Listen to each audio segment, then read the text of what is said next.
Hace 2 años abrimos la conferencia de fieles que le habíamos puesto la noble labor con un mensaje que di sobre 1 Corintios capítulo 3, una sección del capítulo 3.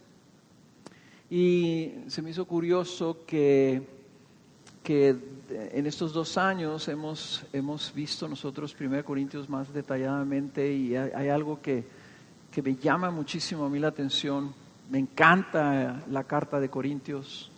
Es una carta escrita por un apóstol a una iglesia que había sido plantada recientemente, una iglesia nueva.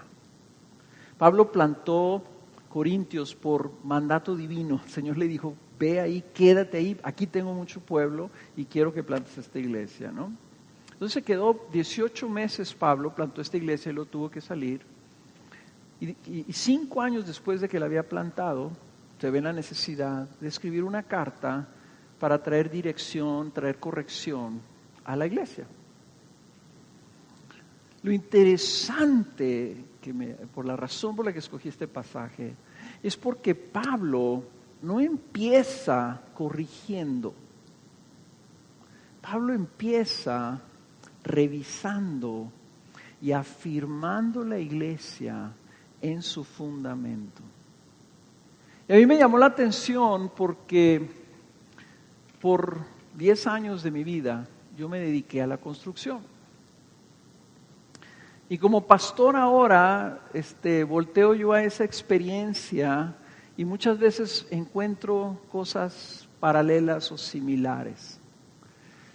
Cuando uno está pastoreando una congregación, lo cual he tenido el privilegio de hacer por más de 25 años, frecuentemente el equipo pastoral de la iglesia hemos estado revisando el estado de la iglesia.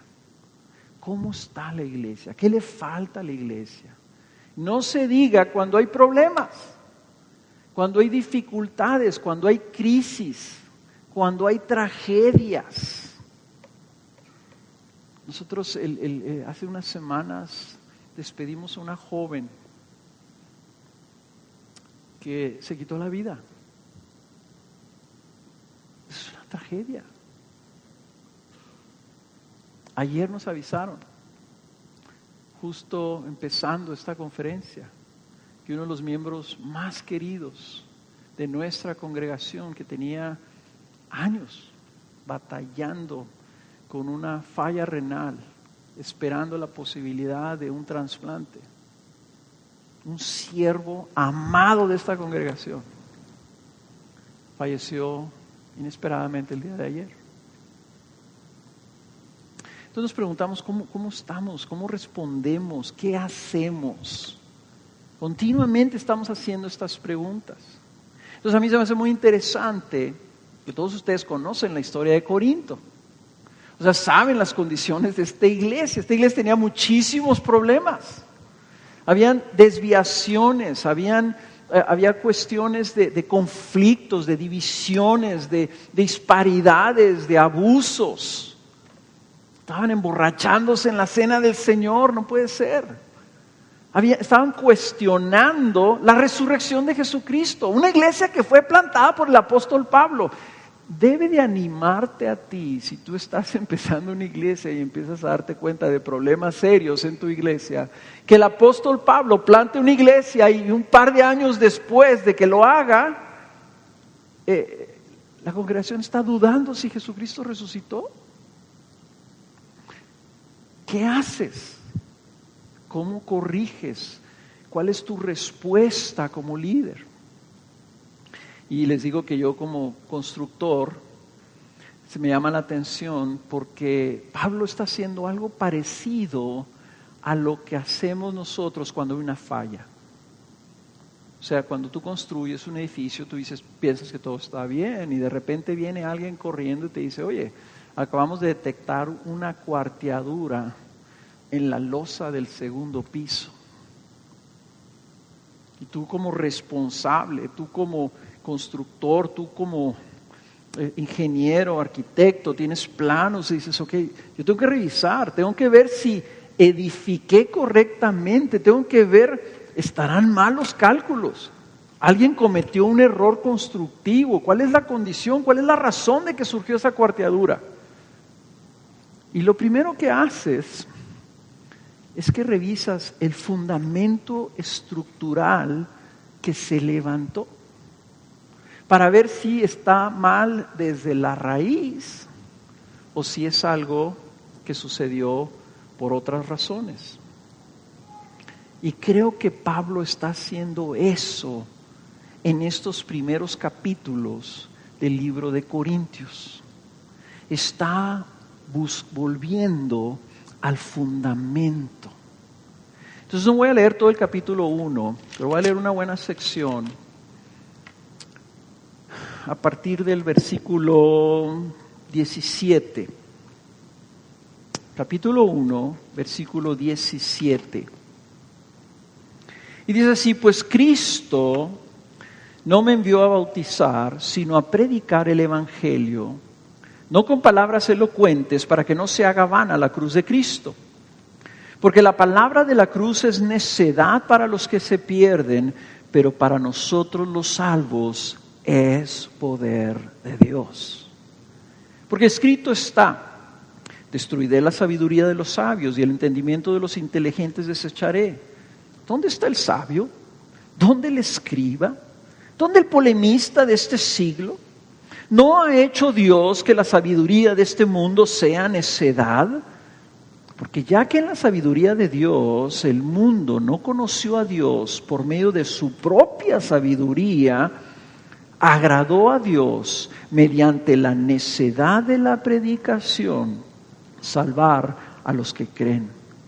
Porque en verdad los judíos piden señales y los griegos buscan sabiduría, pero nosotros predicamos a Cristo crucificado, piedra de tropiezo para los judíos y necedad para los gentiles, mas para los llamados, tanto judíos como griegos, Cristo es poder de Dios y sabiduría de Dios.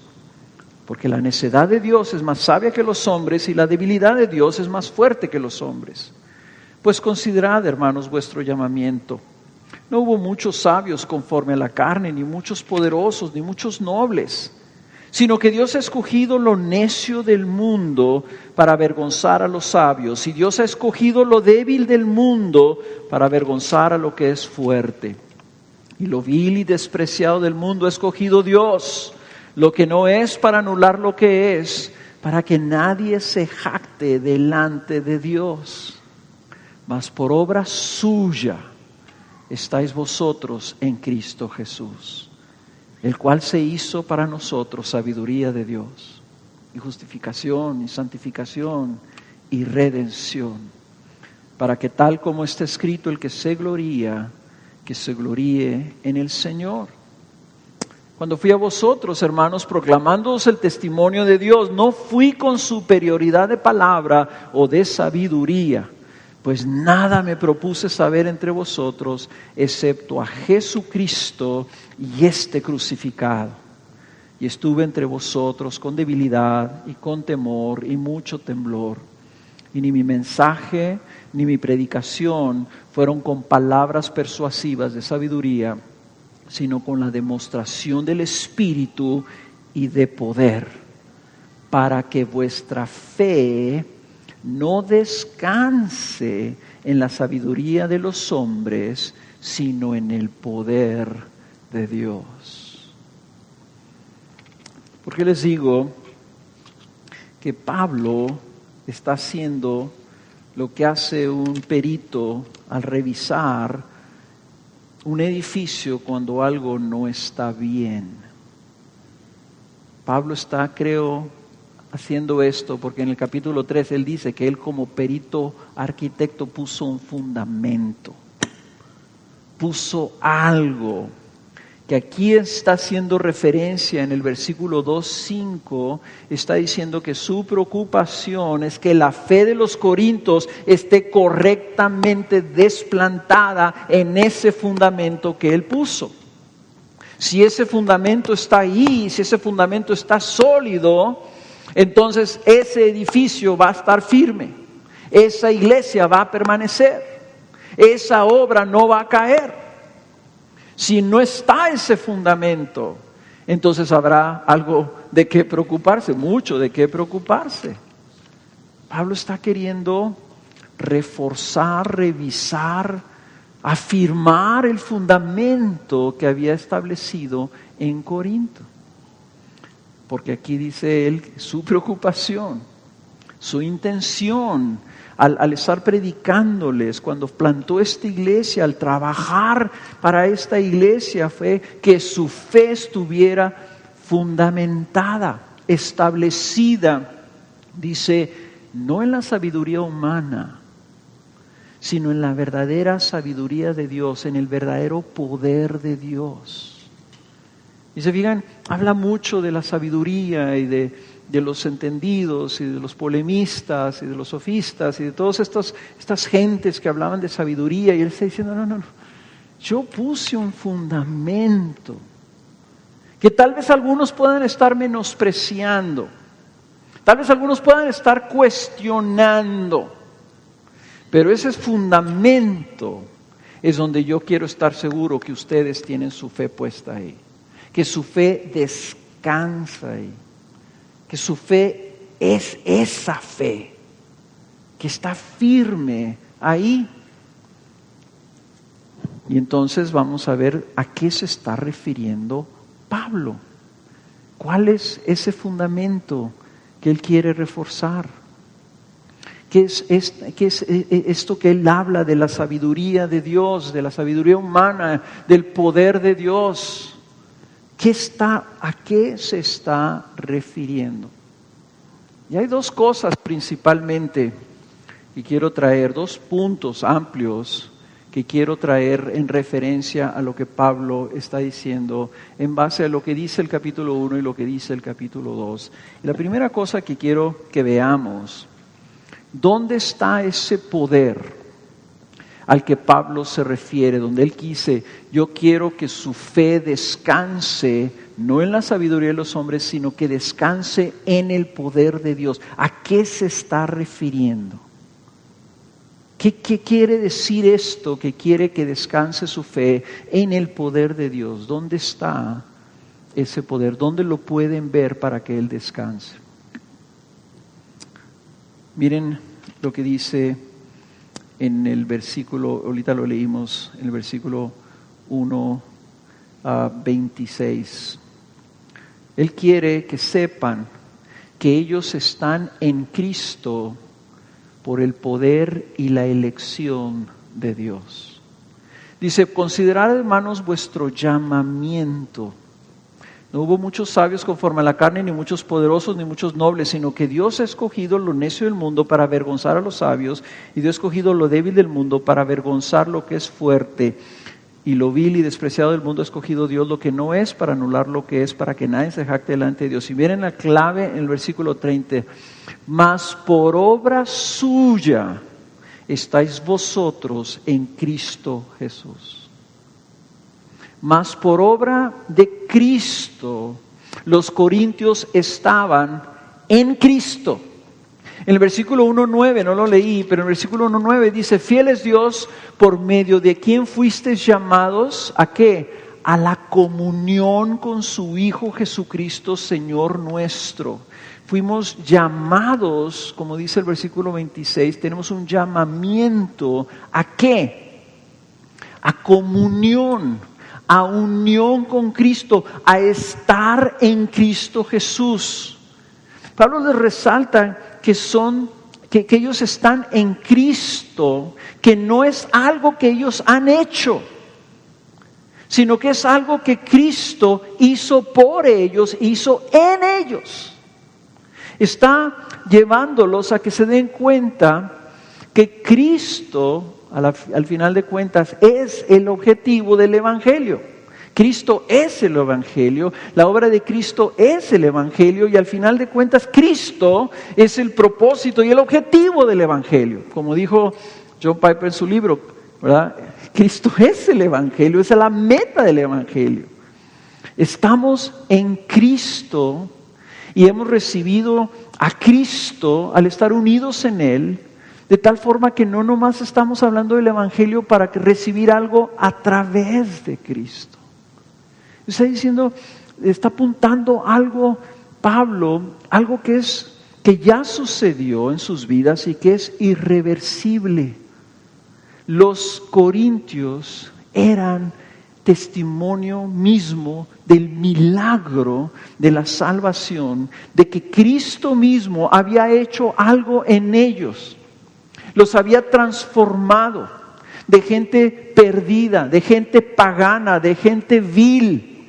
Los había hecho hijos de Dios, unidos al Hijo amado de Dios. Los había trasladado a otro reino. Los había unido a Él para redención. En otras palabras, ya había sucedido algo que ellos no podían lograr. Se había logrado, había sido una obra milagrosa y poderosa de Dios. Una de las cosas que nosotros como pastores estamos bien preocupados es el hecho de que vemos nosotros personas que creen en el cristianismo,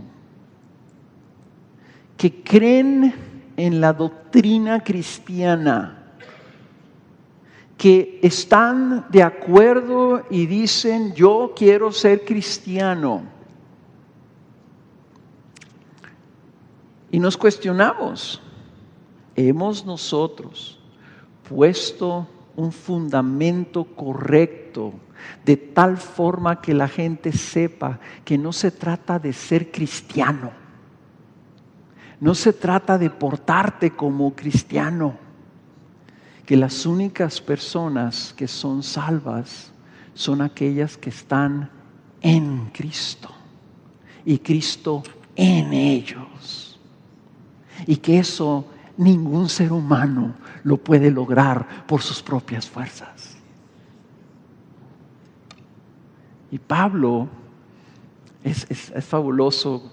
Voy a picarlos para que lean ustedes de nuevo todo Corintios.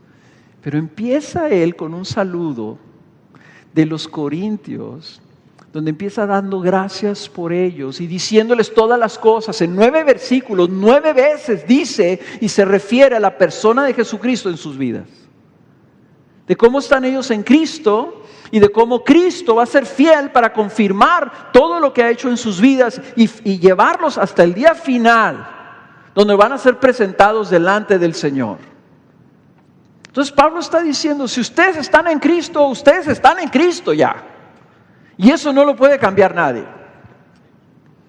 Y no solamente eso, sino que esta iglesia, muchas personas dicen, qué curioso, Pablo, qué buena onda era. Porque una iglesia tan emproblemada, con inmoralidad y juicios entre ellos y divisiones y pleitos. Y Pablo empieza dándole gracias a Dios porque ve la evidencia de la gracia de Dios en ellos. Dice, ustedes están enriquecidos en todo. Yo veo la gracia. Es evidente la gracia de Dios en sus vidas porque ustedes están en Cristo. ¿Por qué da gracias? ¿Por qué ve Pablo? Porque Pablo está viendo el fundamento que él puso. Está viendo conversiones genuinas de personas que estaban perdidas y que ahora han sido injertadas a Cristo. Están ahora, como dice aquí, llamados a la comunión, a la unión en Cristo Jesús. Y aquí dice, por obra, versículo 30, por obra de Dios, por obra suya, por obra de Cristo, ellos están en Cristo. Ahora, están en Cristo, es una obra poderosa, es una obra maravillosa, pero luego dense cuenta que dice que ellos estuvieron escogidos. Dice el 28, lo vil y despreciado del mundo ha escogido Dios para que estén en Cristo Jesús. Ellos fueron llamados a Cristo.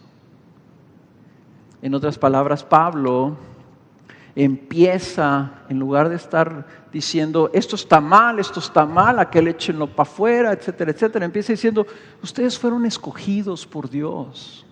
Ustedes fueron llamados por Dios. No había nada en ustedes que mereciera que Dios los salvara. Porque no escogió lo bonito, lo poderoso, escogió lo vil y lo despreciado, lo que no era. Escogió a los que no merecían, a los que no tenían virtud, a los que no tenían piedad, a los que no había ninguna razón por la que el Señor le dijera a Pablo, quédate ahí porque ahí tengo mucho pueblo. Pablo puede haber dicho, ¿dónde está en esta ciudad pagana? El Señor los estaba viendo. Y en su gracia, que vemos nosotros que Él obró en gracia, con un favor hacia este pueblo, esta ciudad pecadora, porque Corinto, bueno, era tan pecadora que los griegos decían, como para describir que una ciudad o una gente o alguien se había corrompido completamente, decían, ya se acorintió. Nosotros tenemos otras expresiones aquí en español que en México, pero así, o sea, cuando alguien ya la perdía, quiere decir ya se había corintiado. O sea, así, esta ciudad era de corrupta, de inmoral, de pagana, de idólatra. Y el Señor dijo, ahí tengo yo mucho pueblo. Quédate ahí, porque yo he llamado gente ahí, yo he escogido gente ahí para que estén en mi Hijo Jesucristo. Hermanos, la elección de Dios es un acto soberano de Dios. Y soberano significa que nadie le dijo a Dios que lo hiciera, que Él lo hizo por el consejo de su propia voluntad, por el placer de Él hacer lo que Él quería hacer. Entonces Él elige soberanamente, llama soberanamente, salva soberanamente. Y de ahí que por la misericordia de Dios, nuestra familia de iglesia se llama Gracia Soberana. Porque el acto poderoso de Dios en la salvación es un acto de gracia, de una misericordia y bondad inmerecida, de un favor que un pecador no merece y de un Dios que actúa soberanamente, unilateralmente de arriba hacia abajo, extendiendo su mano y metiéndola en las tinieblas y llamando, eligiendo a una persona como tú o como yo que merecíamos el juicio eterno, y los toma, nos traslada al reino de su Hijo amado, al reino de la gracia de Dios, para que seamos unidos a Cristo. Eso es gracia soberana. Y Pablo lo que hace en un principio es verificar, reafirmar, afirmar que estamos en Cristo Jesús por obra suya, completamente suya. No hay explicación, hermanos, de por qué estamos en Cristo. Cuando él habla de estos que entre nosotros, ¿verdad? No hay sabios ni nobles, ni más bien somos necios, débiles. Eso nos ayuda a decir, no hay explicación. Y no busques explicación. Yo por muchos años, cuando yo veía, pues yo era el primero en mi familia que el Señor salvaba. Yo decía, ¿por qué, Señor? Mi abuela era atea. Dice, pues no, usualmente a veces piensa uno, pues mi abuelita debe haber estado orando por mí. No, yo tuve que testificarle a mi abuela. Y dice, ¿por qué? ¿Por qué yo, Señor? ¿Por qué yo? Yo no entendía No hay respuesta más que esta, por gracia soberana, por elección de Dios, porque Él quiso salvarte. Y al hacerlo entonces, muestra su poder. Pablo está diciendo, yo quiero que su fe esté desplantada en el poder de Dios. ¿Dónde está el poder de Dios? El poder de Dios está en Dios diciendo, Carlos, te llamo para que vengas aquí. Te voy a unir a mi Hijo Jesús. Por obra suya estamos en Cristo Jesús. Y luego manifiesta su poder, diciendo Pablo en el versículo 30, dice, mas por obra suya estáis vosotros en Cristo Jesús, el cual, ¿quién? Cristo Jesús, se hizo para nosotros sabiduría de Dios. Entonces aquí está ahora diciendo que Cristo Jesús viene en el plan divino, en el propósito eterno de Dios, en el plan de Dios para la humanidad, para su creación. Él escogió a Cristo Jesús en la forma en la que Él vino encarnándose, en debilidad, en vulnerabilidad, no en belleza, no en exaltación, humilde y manso como un cordero, a permitir que abusaran de Él, que lo ejecutaran y que derramaran su sangre para la salvación del mundo. Y dice Pablo, eso para el mundo es necedad.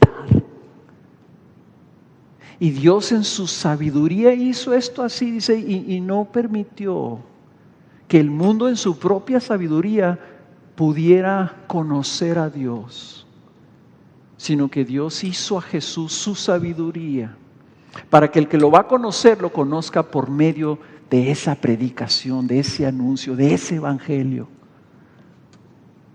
Dice, Cristo se hizo la sabiduría de Dios por nosotros, para nosotros. ¿Quién se pudiera haber imaginado lo que Cristo iba a hacer? El mundo no, para el mundo era necedad, el hombre no lo entendió. Dice el capítulo 2, ¿verdad? Versículo 8, que si los gobernantes lo hubieran entendido, nunca hubieran crucificado a Cristo Jesús. Para nosotros, dice, los que se salvan, esa sabiduría es poderosa y suficiente para salvarnos. Ese plan de Dios. ¿Y por qué está haciendo Pablo esto, hermanos? Miren, 4 veces en la sección que leí, Pablo habla del poder de Dios. Y compara el poder de Dios con lo que tenía fascinado a los corintios. Poder de los predicadores, aquellos grandes expositores. Pablo está diciendo, la debilidad de Dios, lo necio de Dios, es mucho más poderoso que lo más poderoso de Dios. Está comparando, está diciéndoles, corintios, ¿qué están haciendo ustedes poniendo sus ojos en hombres que están viniendo y que les están diciendo que no importa que haya inmoralidad en la iglesia? Que tú estás diciendo que yo sigo a Apolo, que yo sigo a Pedro, que yo sigo a Pablo y otros así, que siempre en las iglesias siempre hay esos bienes espirituales. Yo sigo a Cristo. Y dividiéndose y abusando unos los ricos de los pobres, abusando en el uso de los dones, no había amor entre ellos, había conflictos por los alimentos ofrecidos a los ídolos, había inmoralidad entre ellos, había situaciones, gente estaba prohibiendo casarse, otros que se querían sobrevivir, había un desorden. Y Pablo está diciendo, date cuenta lo que tú tienes. El poder de Dios en Cristo Jesús, en la sabiduría de Dios, lo que tú recibiste. Eso es suficiente para resolucionar muchísimos problemas. Porque, ¿qué tenemos que no hayamos recibido? ¿Qué es lo más tremendo que tenemos? Pues el regalo de Cristo Jesús y su evangelio. Eso es lo que tenemos. Cristo se hizo sabiduría de Dios. Y luego dice Pablo, y justificación, y santificación, y redención. Cristo en su debilidad humana, crucificado en una cruz, como un malhechor, derramando su sangre y despreciado por aquellos a quienes vino a salvar, era el perfecto plan de Dios para la salvación. Dice, lo pone aquí Pablo como si estuviera tomando un diamante, la sabiduría de Dios en el Evangelio, y lo empieza a ver de diferentes lados. Y dice, Cristo se hizo la justificación de Dios. Él tomó nuestro pecado, pagó esa culpa con su propia sangre. ¿Saben lo que se hizo Cristo? Dice el libro de Gálatas, se hizo maldición. Él se hizo maldición por nosotros, para pagar nuestra culpa, para que nosotros fuéramos reconciliados con Dios, para nosotros ser declarados justos delante de Dios. Se hizo justicia de Dios por nosotros. Él obedeció perfectamente en obediencia hasta la muerte para concedernos por una imputación, por una declaración de Dios, que nosotros ahora seamos declarados justos delante de Dios. Y esta es una declaración legal. Esto es un término forense que dice: tú eres justo ahora delante de Dios, por el poder de Dios, por la obra suya solamente. Cristo se hizo justificación para que tú fueras declarado sin culpa delante del Señor. Y lo dice, se hizo santificación. Cristo en la cruz derramó su sangre, y dice la Escritura, derramó su sangre para comprarnos para Dios. Nos consagra para Dios, nos adquiere. Somos un pueblo adquirido. Es un término que habla de esta santidad, este apartamiento, exclusividad. Fue un pueblo exclusivo de Dios. Ahora le pertenecemos. Ahora Dios es nuestro Señor, es nuestro Padre. Somos su pueblo, somos su familia, somos de Él. Y eso lo hizo Cristo. Porque Él se hizo nuestra santificación al derramar su sangre, pagó el precio. Somos totalmente de Él, no solamente eso, sino que se hizo nuestra redención. Y esto es un término, pues no sé si más como comercial, porque dice la Escritura que Cristo se hizo nuestra redención.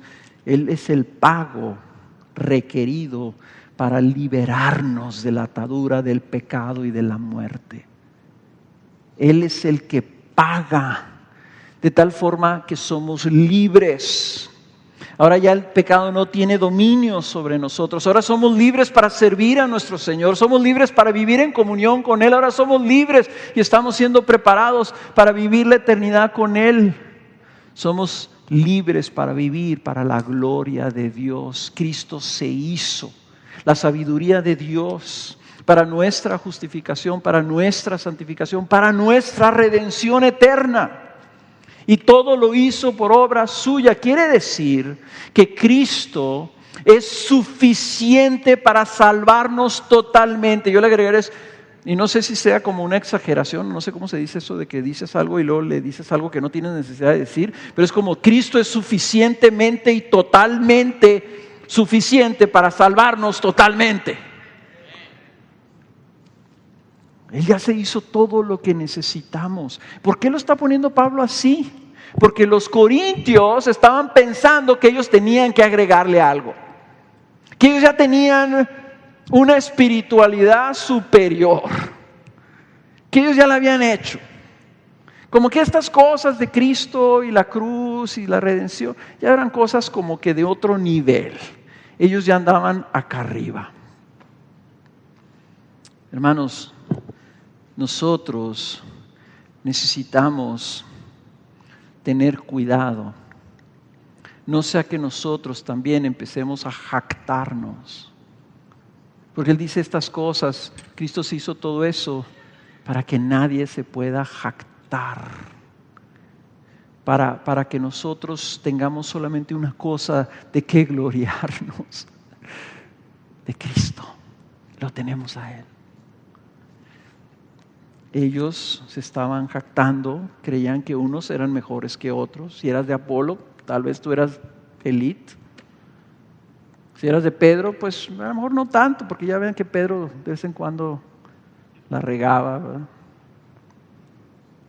Los que eran de Cristo, pues esos eran más espirituales, y los que eran de Pablo, pues a lo mejor eran los que estaban más abajo en la lista del elitismo ahí.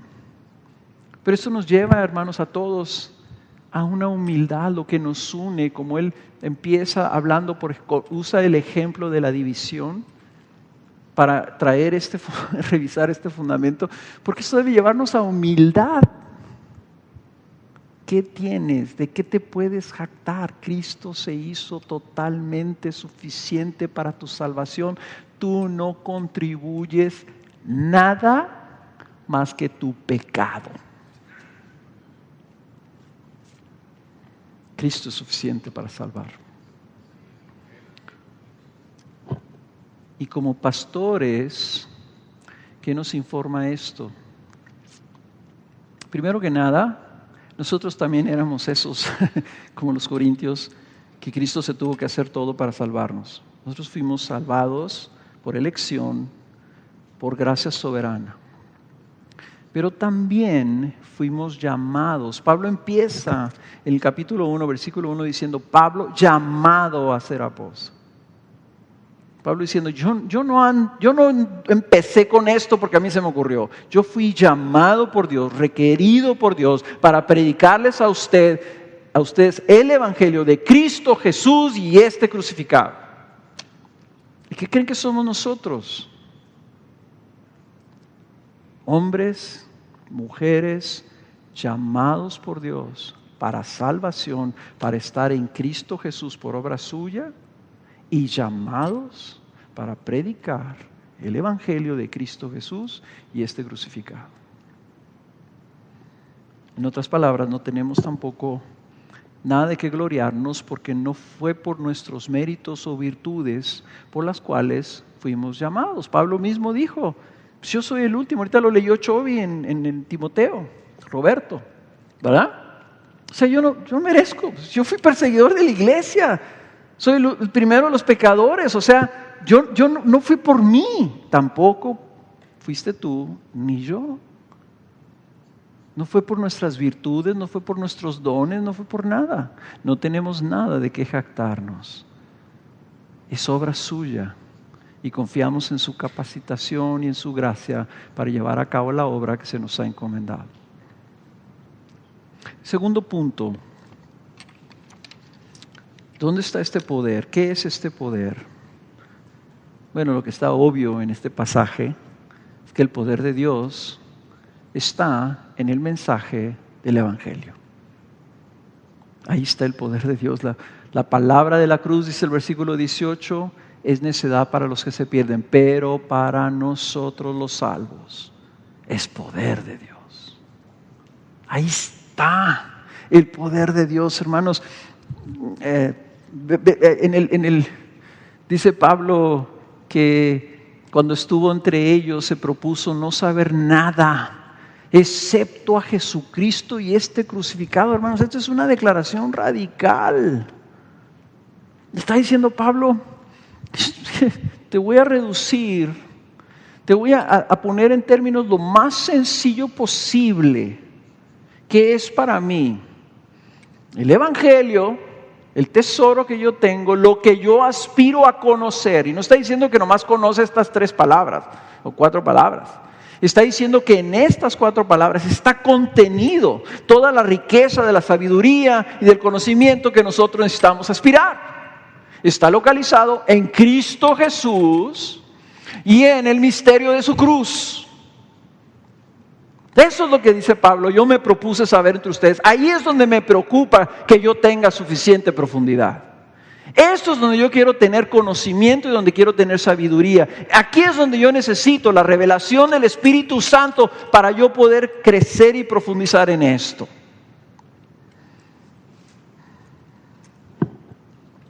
Pablo no se estaba apoyando en la sabiduría humana para alcanzar a los corintios. Pablo estaba dando el testimonio de Dios en Cristo crucificado. Pablo estaba hablando del paradigma de su ministerio, su paradigma ministerial. Si tú quieres, ¿cuál era la filosofía de Pablo para plantar iglesias? ¿Cuál era su técnica? ¿Cuál era su metodología? ¿Cuál es su paradigma? ¿Cómo llegaba Pablo? Tratando de impresionar, tratando de llamar la atención al mayor número posible de gentes, tratando de fascinar con su elocuencia y sus palabras. Dice Pablo, yo vine con ustedes en debilidad, temblando, sabiendo que estaba hablando delante de Dios, y me propuse saber solamente esto: a Cristo Jesús y este crucificado, porque mi interés es que su fe esté fundamentada en el poder de Dios, en lo que esa verdad tiene poder para hacer. Una salvación real, poderosa, transformativa, completa, suficiente, eterna. Esa es mi preocupación. Entonces Pablo, de día, de noche, en la sinagoga, en las casas, donde quiera que estaba, ¿qué estaba haciendo? Estaba predicando a Cristo Jesús y su evangelio. Como dijo Calvino, estaba predicando a Cristo revestido del evangelio, de su obra. Estamos celebrando 500 años de la Reforma. ¿Qué es la Reforma? La recuperación de Cristo Jesús y este crucificado como el poder de Dios para la salvación, hermanos. ¿Qué queremos para Latinoamérica? Queremos que se recupere el verdadero evangelio, Cristo Jesús y este crucificado, verdaderamente como lo único necesario y suficiente para la salvación del hombre pecador para vida eterna. Queremos volver a confiar. ¿Por qué les estoy diciendo que es importante que veamos y estudiemos esta cristología? Porque tenemos que saber en quién estamos creyendo, porque ese hombre es suficiente, se hizo todo lo necesario para traernos nuestra salvación, y en un acto de poder está saliendo cada vez que está siendo anunciado para que por obra del Espíritu Santo ese mensaje traiga a las personas a Cristo. Y es Cristo crucificado. Y no debemos de olvidarnos de esa palabra. Es el mensaje de la cruz de Cristo. ¿Por qué es tan importante? Porque la cruz, hermanos, dice el libro de Corintios, esta es una frase que una vez mi hijo me lo dijo de tal forma que me impactó. Dice el libro de Colosenses, agradó al Padre que en Él habitara toda la plenitud y por medio de Él reconciliar todas las cosas consigo, habiendo hecho la paz por medio de la sangre de su cruz. La cruz, hermanos, representa el precio. Esa gracia soberana costó. Y costó enormidades. Lo que fue gratis para nosotros fue costosísimo para nuestro Señor. Para el Padre que por amor al mundo lo entregó.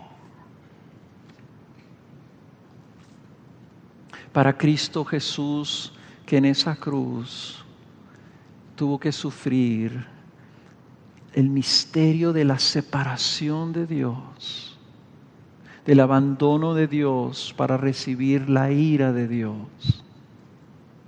Eso es lo que representa, y Pablo no quiere que los corintios nunca lo olviden, y nosotros tampoco.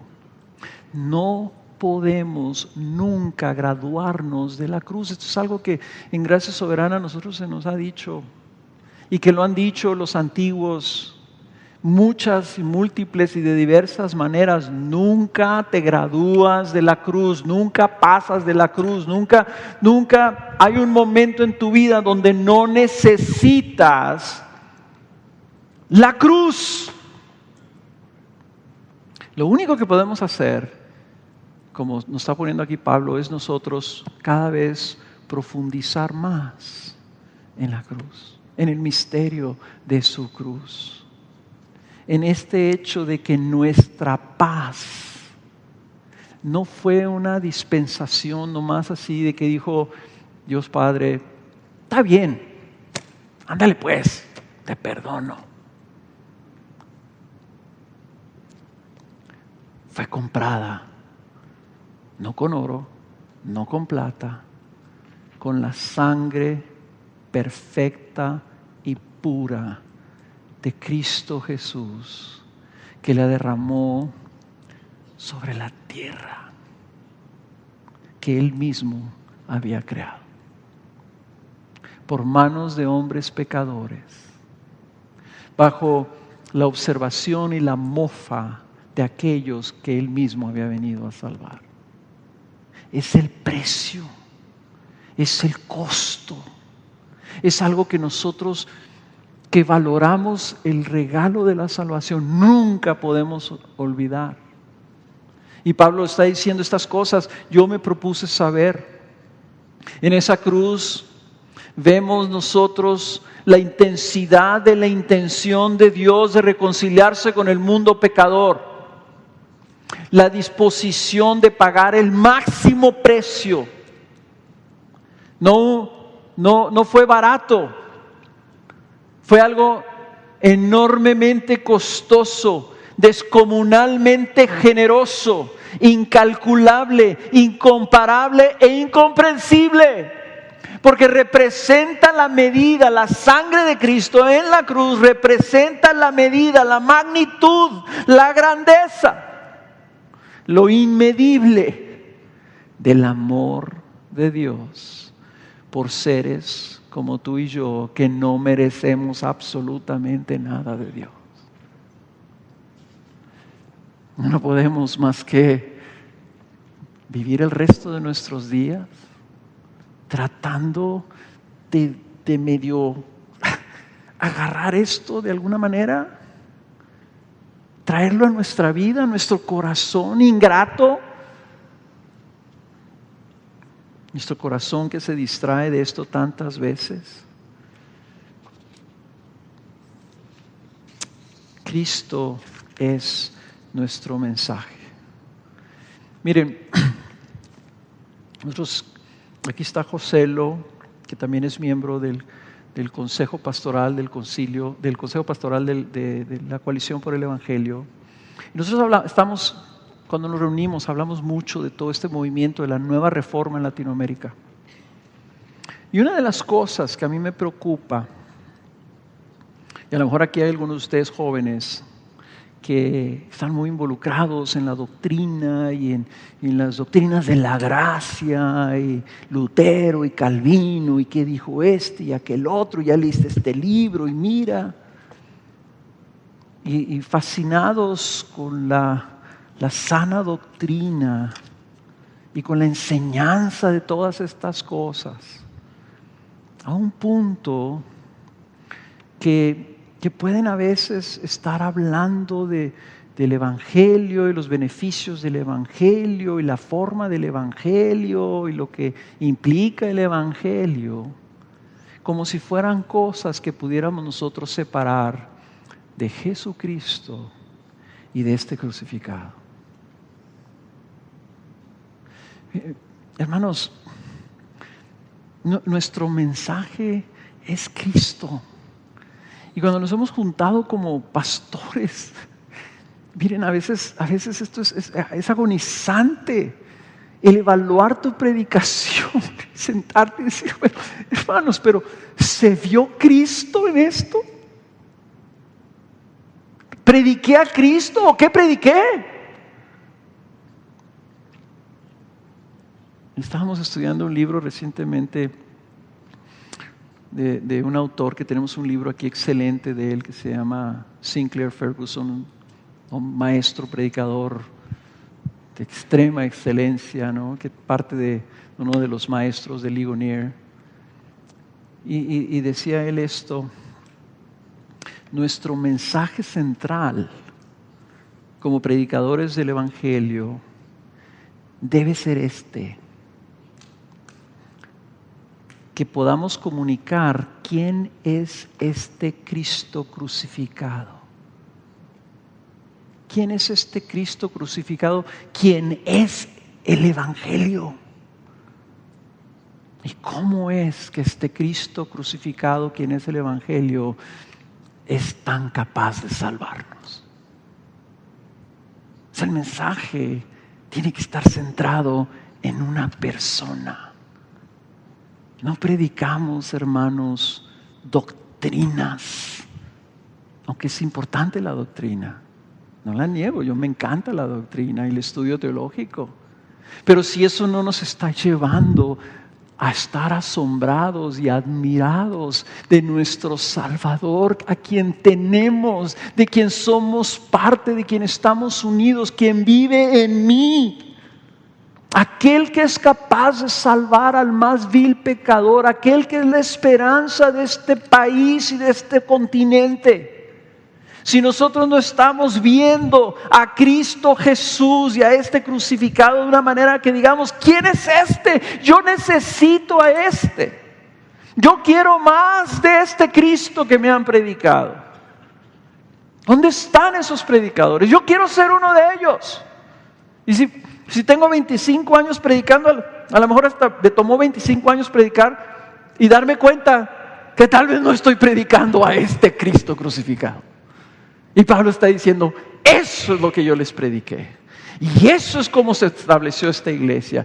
Y ese es el fundamento sobre el cual ustedes están desplantados. Y ahí quiero que esté su fe. Imagínense la tragedia de estar 25 años delante de una congregación y que esa congregación no ame más a Cristo, no busque más a Cristo, no quiera más de Cristo después de estar sentado escuchando 25 años de predicación. Eso me quita el sueño. Y si tú eres un predicador que empiezas, escucha a Pablo, ve lo que él está considerando. Dice, este es el fundamento que yo puse. Y hermanos, esta no es una labor humana. A veces cuando nos juntamos en las mañanas y oramos por el que va a predicar, estamos tan conscientes, Señor, ¿cómo nosotros, seres humanos, falibles y débiles, incapaces, vamos a poder predicar a Cristo Jesús de una manera que la gente lo vea, se asombre, lo admire, lo quiera, lo desee, estire su mano y diga, yo quiero ese Cristo? Y Pablo dice, yo fui con temor y temblor y debilidad, pero dice, hablando palabras espirituales que fueron iluminadas en sus vidas por el Espíritu Santo, porque es el Espíritu el que revela a Cristo Jesús como poder y sabiduría de Dios para salvación. Ese es el paradigma de Cristo. No necesitas ser un gran predicador. No necesitas ser una persona que comande la atención de miles.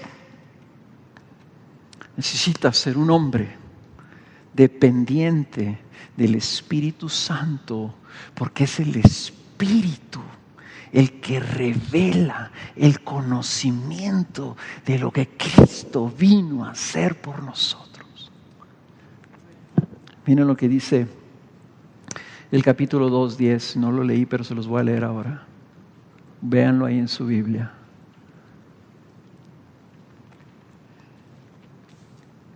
Pero Dios, hablando de que los gobernantes no entendieron quién era Cristo, y si hubieran entendido no lo hubieran crucificado, dice, pero Dios nos la reveló por medio del Espíritu, porque el Espíritu todo lo escudriña, aún las profundidades de Dios. Y dentro de esas profundidades de Dios están las profundidades de Cristo y las profundidades de su cruz. Porque entre los hombres, ¿quién conoce los pensamientos de un hombre sino el espíritu del hombre que está en él? Asimismo, nadie conoce los pensamientos de Dios sino el Espíritu de Dios. Y nosotros hemos recibido no el espíritu del mundo, sino el Espíritu que viene de Dios, para que conozcamos lo que Dios nos ha dado gratuitamente, de lo cual también hablamos, no con palabras enseñadas por sabiduría humana, sino con las enseñadas por el Espíritu, combinando pensamientos espirituales con palabras espirituales. El Espíritu que viene de Dios se nos ha dado para que conozcamos lo que Dios nos ha dado gratuitamente. Y he hablado ya creo que 1 hora casi. ¿Qué se nos ha dado gratuitamente? Y si dicen que fuimos librados del infierno, si dicen que se nos perdonaron todos nuestros pecados, fuimos libres de la ira de Dios, todas esas cosas son verdad. Pero ¿qué es lo más valioso? El tesoro que tenemos nosotros en vasos de barro. ¿Qué es? Es Cristo. Cristo es nuestro mayor don, es nuestro mayor regalo, que dice la Escritura que nosotros recibimos a Cristo por medio de la habitación interna del Espíritu Santo. Cristo está en mí. Esa canción que decía que Cristo está en mi corazón, una canción de los niños, ¿verdad? Hemos olvidado. El creyente, el cristiano, tiene a Cristo por medio del Espíritu Santo habitando adentro de sí mismo. Tengo a Cristo y estoy unido a Él. Tengo a Cristo por la eternidad y nadie ni nada me lo puede quitar y arrebatar. Tengo a Cristo conmigo y no como enemigo, sino como mi Redentor para siempre. Tengo a Cristo conmigo como mi justificación, como mi santificación, como la agente y la razón de mi adopción. Tengo a Cristo conmigo, la garantía de mi redención final, la garantía de que no estoy destinado para la ira, sino para la gloria del Señor. Tengo a Cristo conmigo y no hay fuerza humana, ni celestial, ni poder, ni dominio, nada que me pueda separar de su amor, que está siendo testificado internamente, continuamente. Mi Padre Celestial me ama y por eso tengo a Cristo conmigo para siempre. Y es el Espíritu el que nos lo da, el que nos revela, el que nos revela cada vez más las profundidades de lo que eso significa. Entonces, hermanos, aunque esto es una conferencia de equipamiento, nuestro equipamiento queremos que sea espiritual. No solo intelectual, no solo práctico. Si tu lectura bíblica, si tu estudio teológico, si tu práctica, tu metodología no te está llevando cada vez más a una vida de comunión espiritual con Cristo Jesús, algo está faltando. Si tu predicación es un ejercicio de comunicación intelectual y no algo que está siendo movido por el Espíritu con palabras y pensamientos e ideas espirituales, y Él obrando en la congregación, trayendo iluminación por lo que Él mismo está trayendo y usando al que lo está predicando, si no está haciendo esa dinámica, si el Espíritu Santo no está obrando ahí, estamos perdiendo el tiempo. ¿Por qué? Porque nosotros no tenemos nada que contribuir. El poder de Dios, ¿en dónde está? En la sabiduría de Dios, en Cristo Jesús y este crucificado. Y el Espíritu Santo va a honrar eso. Y va a usar eso. Y nos va a usar a nosotros cuando eso sea nuestra petición y nuestro deseo traer a la congregación. Eso debemos pedirle. Señor, permíteme ser usado por tu Espíritu, para que con palabras espirituales, por la revelación del Espíritu, voy a proponer predicar sobre 1 Corintios 1. Que tu Espíritu, Señor, me use, para que luego tu Espíritu obre en la congregación, Señor, y todos salgamos de ahí con una mayor revelación de Cristo, una mayor hambre de Cristo, con un mayor deseo por Cristo, especialmente aquellos que no tienen a Cristo, que digan: yo necesito a Cristo, yo quiero a Cristo, dame a Cristo. El fundamento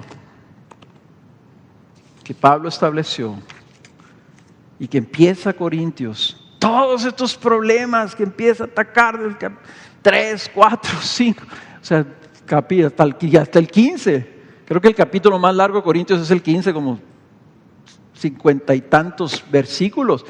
Hablando de la resurrección, caramba. ¿Ustedes creen que Pablo no enseñó correctamente la resurrección de Cristo? Y tuvo que volverla a traer, a predicarles de nuevo el Evangelio. Pero Pablo dice: yo estoy seguro, porque yo sé lo que yo hice. Yo les traje a Cristo Jesús y este crucificado. Ese fue mi mensaje. Y hermanos, que todos salgamos de aquí preguntándonos: ¿es ese nuestro mensaje? Si lo es, aunque estés tú laborando en un lugar remoto, rural, en Chiapas, en Oaxaca, en la Sierra, en Ciudad Juárez, y hay un puñado de creyentes ahí, si esa es tu intención, si ese es tu mensaje, si ese es tu corazón, el Espíritu Santo te va a usar para establecer el fundamento de la iglesia de Cristo Jesús donde tú estás. ¿Lo crees?